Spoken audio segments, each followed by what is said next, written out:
இந்த சரீரம் வந்து வாடகை வீடு. இந்த உயிரை கொடுத்தவர் ஒரு நாள் காலி பண்ணிட்டாருன்னா முடிஞ்சு போச்சு. வாடகை வீடு சுவாலி முடிஞ்சு போச்சு. இப்படிப்பட்ட வாழ்க்கை வாழுகிற நாம இருக்கிற கொஞ்ச காலத்துல சந்தோஷமா சமாதானமா எல்லாரையும் ஐக்கியத்தோடு சந்தோஷத்தோடு சமாதானத்தோடு சகோதரர்களாய் பார்த்து நாட்களை கொஞ்ச காலம் வாழ போறோம். இந்த கொஞ்ச காலம் சந்தோஷமா வாழ்ந்துட்டு போறது. இதுல மத சண்டை, சாதி சண்டை, மொழி சண்டை, இன சண்டை, இதுலயே பாதி காலத்தை ஓட்டிடுவான். வாழவே மாட்டான். சண்டை போட்டே காலத்தை வீணடிச்சிருவான். என்னைக்கு வாழ சந்தோஷமா? அல்லேலூயா. ஆண்டவர் எல்லாத்தையும் படைச்சு ஆண்டு அனுபவின்னு எல்லாத்தையும் மனுஷனுக்கு கொடுத்தாரு.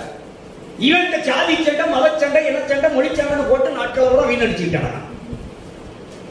ஆண்டவர் இன்றைக்கு இந்த பகல்கால வேளையில் ஆண்டவர் சொல்லுகிறார், உங்களை என்னை பார்த்து பயப்படாத.